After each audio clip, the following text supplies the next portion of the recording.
आज हम दशमलव के कंसेप्ट को आगे बढ़ाते हुए कुछ प्रश्न करेंगे। तो स्टार्ट करते हैं इसकी एक्सपेंडेड फॉर्म से। तो लिख लेते हैं, जैसे हम लिखे यहाँ पर 725.26। इसको हमने एक्सपेंडेड फॉर्म में लिखना है। तो कैसे लिखेंगे, जैसे हम बोल रहे हैं 725, 700 लिख लो, 25 तो 20 जमा 5 725। तो दशमलव के बाद लिखेंगे हम प्लस, लेकिन हमने देखा है कि वो 10th पार्ट है। ये डेसिमल के बाद का जो है ये 10th पार्ट है। तो लिखेंगे 2/10। ये कौन सा है, 100th। तो यहाँ लिखेंगे हम 6/100। अभी ये क्या मैसेज दे रहा है हमें, ये मैसेज दे रहा है कि दशमलव के जो बाद का अंक है उसे हम 10 से डिवाइड कर रहे हैं, दशमलव एक अंक बाद। और अगर 2 अंक जा रहे हैं दशमलव से राइट साइड को, तो हम कितने से डिवाइड कर रहे हैं, 100 से। एक और देखते हैं और उसके बाद इसे और अच्छे तरह से समझ लेते हैं। दूसरे क्वेश्चन की एक्सपेंडेड फॉर्म को देखते हैं, 6.035। इसकी एक्सपेंडेड फॉर्म क्या होगी, इसके लिखेंगे हम 6 + 0/10, क्योंकि 10th पार्ट पे 0 है। 100th पार्ट पे 3/100 और 1000th, हज़ारवां जो स्थान है यहाँ पर लिखेंगे हम 1000th। तो दशमलव से राइट साइड को जब हम तीसरे स्थान पे जा रहे हैं तो कितने से डिवाइड कर रहे हैं, 1000 से। तो अगर ये बता रहा है हमें कि जब 1000 से डिवाइड करेंगे, 1000 से डिवाइड करेंगे, तो दशमलव किसी भी संख्या के लेफ्ट साइड को कितने अंक चला जाएगा, आगे क्रॉस करके 3 अंक क्रॉस करके चला जाएगा। कैसे समझेंगे इस बात को, हम एक एग्जांपल ले लेते हैं इसके लिए भी। जैसे हम लिखें 7/100, तो यहाँ पे लिखा हमने 3/100। तो डेसिमल राइट साइड को है 1, 2 अंक, जो दूसरे स्थान का जो अंक है उसके लिए लिखते हैं हम 100।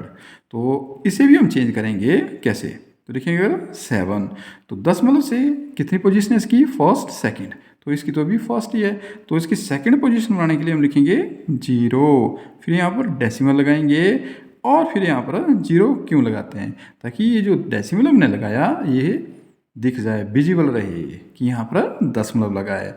तो इससे अभिप्राय ये निकाला हमने कि जो दूसरे स्थान का अंक है जिसे हम 100 से डिवाइड कर रहे हैं, तो दूसरे स्थान बनाने के लिए से एक 0 लगाना पड़ेगी। तो उसे भाग की सहायता से भी आसानी से समझ सकते हैं। डिवाइड कर लेते हैं 7 को, किससे, 100 से। तो 100 0 0 पहली बार, तो घटा लीजिए। अब दशमलव यहाँ लगा लीजिए। 10th पार्ट में जा रही है बात, तो 10th पार्ट का जो रिजल्ट है वो 10th पार्ट में लिखना है। तो यहाँ भी दशमलव लगाना है, क्योंकि हम भाग से कर रहे हैं 10th पार्ट को, 100th पार्ट को, 1000th पार्ट को। तो यहाँ भी रिजल्ट 10th में, 100th में और 1000th में आना चाहिए। तभी यहाँ पर दशमलव यहाँ लगाएंगे, तो यहाँ भी लगाएंगे। इस बात को भी जरूर समझना है आप लोगों ने। तो 0 आएगी, अब एक बार में एक अंक नीचे आएगा।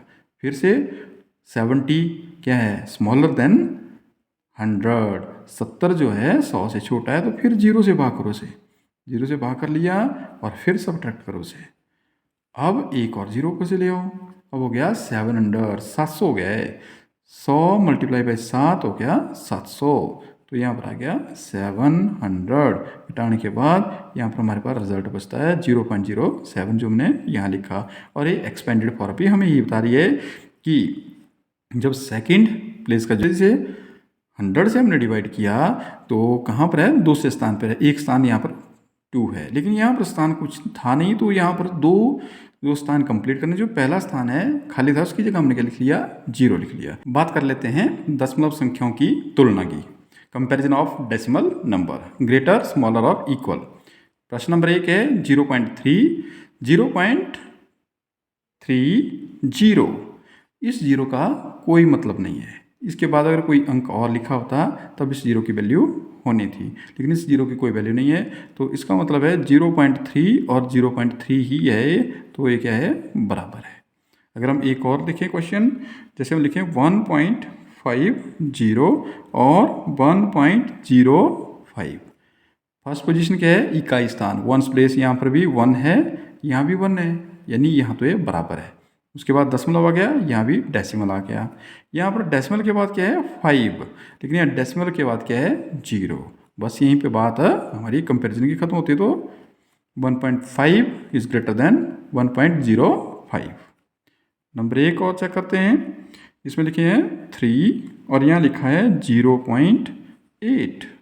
तो इस संख्या में तो डेसिमल लगा ही नहीं है, तो डेसिमल नहीं लगा है तो जो वंस प्लेस है, इकाई स्थान है, उसके राइट साइड को डेसिमल लगाया जा सकता है। तो यहाँ डेसिमल लगा सकते हैं और यहाँ हो गया 0 लगा लो। तो यहाँ 3.0, 3.0 और यहाँ पे 0.3, यानी यहाँ पर 3 है और यहाँ पर क्या है 0 है।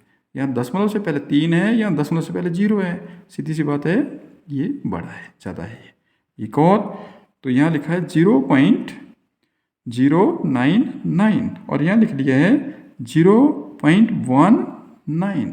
तो यहाँ देख रहे हैं कि यहाँ 3 डिजिट है डेसिमल के बाद, लेकिन यहाँ डेसिमल के बाद 2 डिजिट है, इससे कोई फ़र्क नहीं पड़ता है।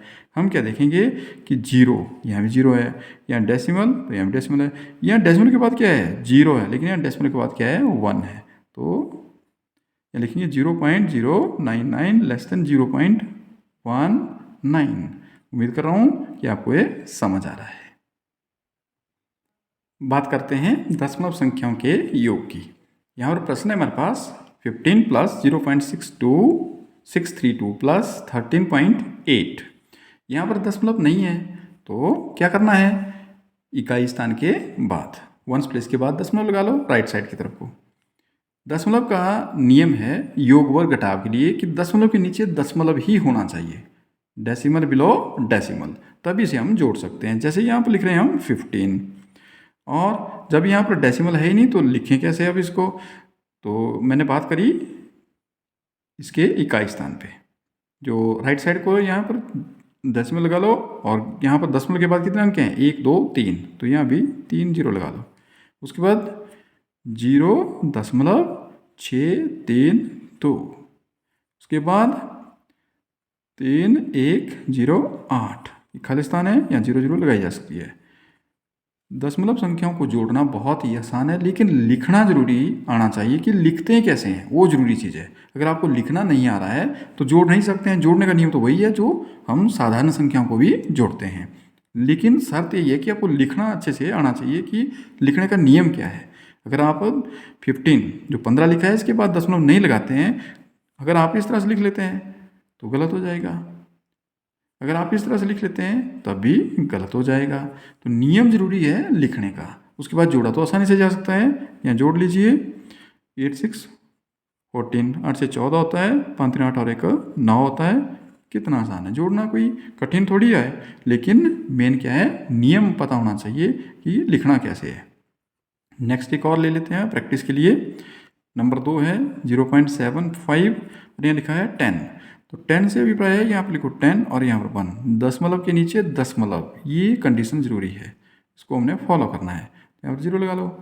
अब यहाँ पर लिखा है 2, तो बताया गया है कि इकाई स्थान से राइट साइड की ओर वंस प्लेस के राइट में आपने डेसिमल लगा लेना। तो यहाँ पर ये राइट साइड है इसकी, तो यहाँ डेसिमल लगा लो और यहाँ पर 0 0 पूरे प्लेस कंप्लीट कर लो, प्लस कर लो। अब यहाँ पर आ गया 5, 5 और 2 क्या 7 और 7 और 4 हो गया 11, 1 आ गया और यहाँ पर हो गया 3 और यहाँ पर हो गया हमारे पास 1, दशमलव लगा लो। यहाँ पे जोड़ लिया हमने आसानी से। अब नियम एक और चीज़ है इसमें सीखने वाली बात है, अगर हम लिखते हैं यहाँ पे 2 के लिए 2.0 तो ये कोई फ़र्क नहीं करेगा, कोई फ़र्क नहीं आ रहा है इसमें। लेकिन अगर हम कहीं गलती से लिख लें 0.2 तो अभी इसका मतलब क्या हो गया, इसका मतलब हो गया 10th पार्ट, ये 10th में चला गया, 10th पार्ट में चलेगी वैल्यू, यानी 10 हिस्सों में बंट गया ये, और 10 में से कितने इसे लिए हमने 2 इसे लिए, इसका मतलब ये हो गया। लेकिन इसमें कोई फ़र्क नहीं पड़ रहा है क्योंकि दशमलव के बाद 0 है, ये और ये दोनों क्या है बराबर है। लेकिन अगर आपने इस तरह से लिख लिया तो उसमें बहुत बदलाव आ जाएगा। बात कर लेते हैं दशमलव संख्याओं के घटाव की।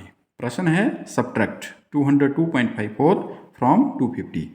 जब इंग्लिश मीडियम वाले स्टूडेंट इस क्वेश्चन को पढ़ते हैं तो बहुत सारे स्टूडेंट को कई बार समझ नहीं आता है, वो क्या लिख लेते हैं, लिखते हैं 202.54 और 250 इसके नीचे और यहाँ पर 0 0 और इसे सब्ट्रैक्ट करना शुरू कर देते हैं। अब ये सब्ट्रैक्ट तो होगा नहीं, लेकिन हिंदी मीडियम में स्पष्ट लिखा है। 250 में से 202.50 घटाइए। कैसे घटाएंगे, लिख लेते हैं यहाँ पे 250 दशमलव, यहाँ पर इकाई स्थान से राइट साइड को हम दशमलव लगाएंगे, नहीं है ना तो इसलिए हम लगाएंगे इसमें। अब नीचे क्या लिखेंगे 202.50, हटा लीजिए, घटाने का नियम वही है। यहाँ पर जीरो है, यहाँ भी जीरो है, यहाँ जीरो है, तो ये तो जीरो की जीरो ही हो जाएगी। लेकिन यहाँ पर जीरो में से 5 को सब्ट्रैक्ट करना है, नहीं घटेगा।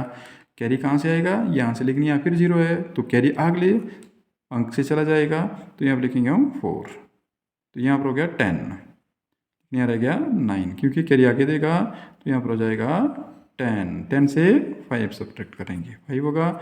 यहाँ पर 9 है तो यहाँ पर 2 सब्ट्रैक्ट करने पर 7, और यहाँ पर 4 और 2 से 2 सब्ट्रैक्ट किया कैंसिल। तो इस तरह से हम इसे आसानी से घटा सकते हैं।